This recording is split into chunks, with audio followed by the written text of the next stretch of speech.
Grabe naman yung likod ni Idol, oh.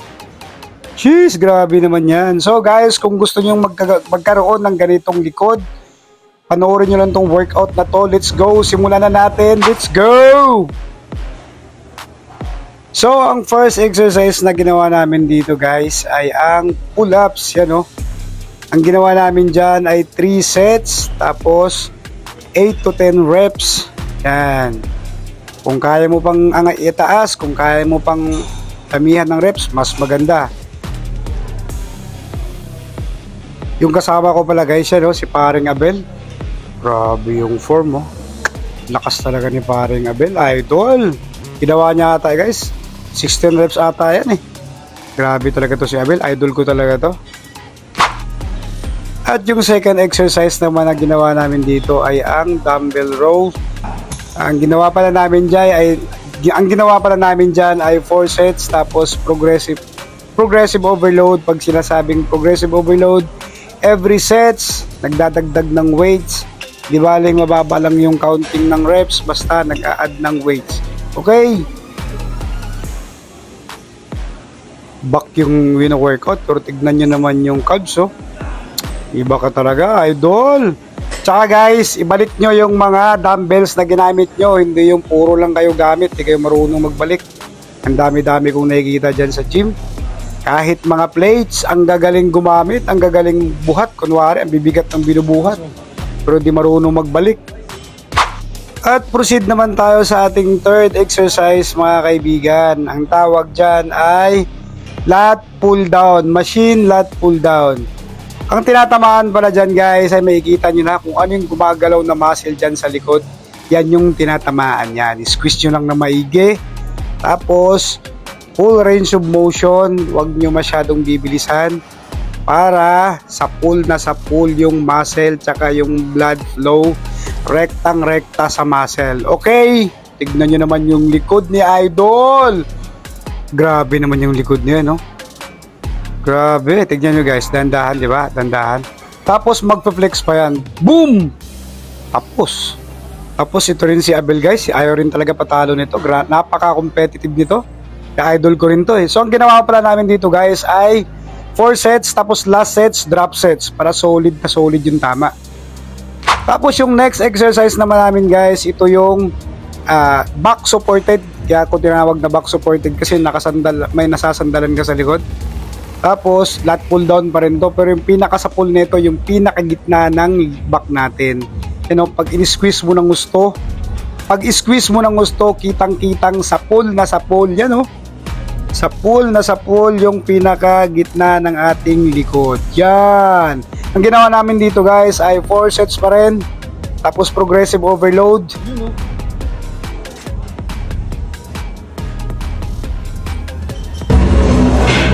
Sabi ni Abel, may nakikita siyang kakaiba eh. So guys, itong pang-limang exercise pala namin ay tawag ko dito ay cable pull down gamit ko curve bar para yan sa pull ng ating gitnang likod. Yan, yung gitnang likod niyan.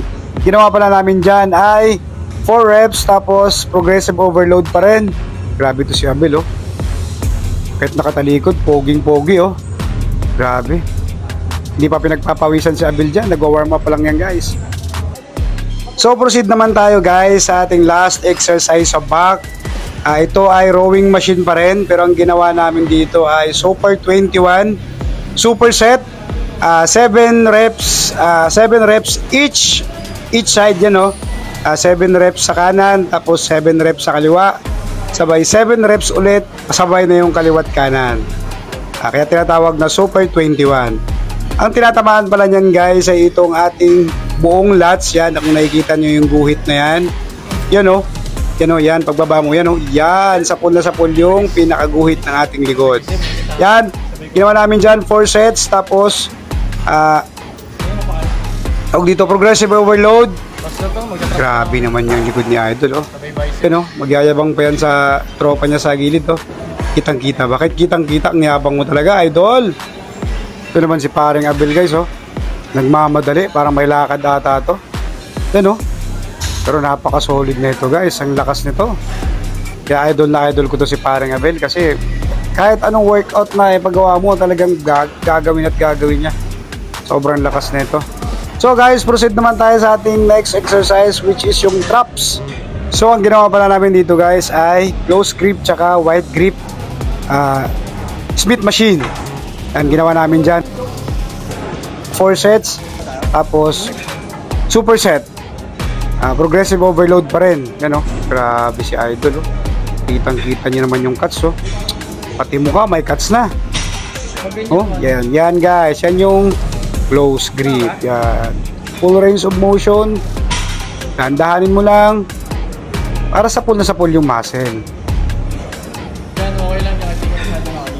Pero pag dito hindi daw ako ganun. Tapos, proceed naman tayo sa aming arm exercise guys, which is biceps. Yan, ang ginawa namin dito ay 3 sets lang kasi ano lang naman to warm up lang naman namin to sa biceps. Ginawa namin dyan 12 to 16 reps, 3 sets para ma-activate na rin tong forearm namin, kaya ginamit namin tong ganitong exercise. At ang susunod naman na exercise natin, ito yung straight bar na curl muna kami. Yan, 4 sets ginawa namin dyan. Tapos progressive pa rin. Medyo ngalay na yan, pero sige pa rin tayo. Huwag kayong magpapatalo sa ngalay. Kasi yung ngalay, andyan yung growth ng muscle. Okay. At ang sunod na exercise natin guys para sa ating biceps ay ang hammer curl. Yan. Ginawa namin dyan ay nagsimula kami sa higher weights tapos to lower weights. 4 sets pa rin. Yan, drop sets yan. Nagsimula naman na tayo sa mabigat. Kaya okay na yung galing na tayo sa... Magsimula na tayo sa pataas kasi galing naman na tayo sa mabigat. Yan. 4 sets pa rin guys. Yan. Grabe si Idol oh. Grabe yung quad oh. Nag-upper workout tapos putok na putok yung yung legs. Tapos ito guys, yung last exercise namin sa biceps, ito yung rope. Basta rope, hammer curl pa rin to. Yan ang sabi ni Abel, ito daw gawin namin pero napaka-solid ng exercise na to. Tapos ang pinaka last workout namin ay itong forearm. Magsisabi ni Abel, kailangan din namin i-workout yung aming forearm kasi pangit na yung laki ng arms mo tapos yung forearm mo yung maliit.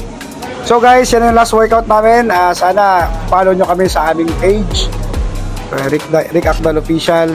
Salamat sa inyong pagsama. Kung gusto nyo, sa mga nagsisimula pa dyan na gustong matuto sa mga workout, nood lang kayo sa mga workout vlog namin. Hanggang sa susunod nating vlog. Thank you so much. God bless you all.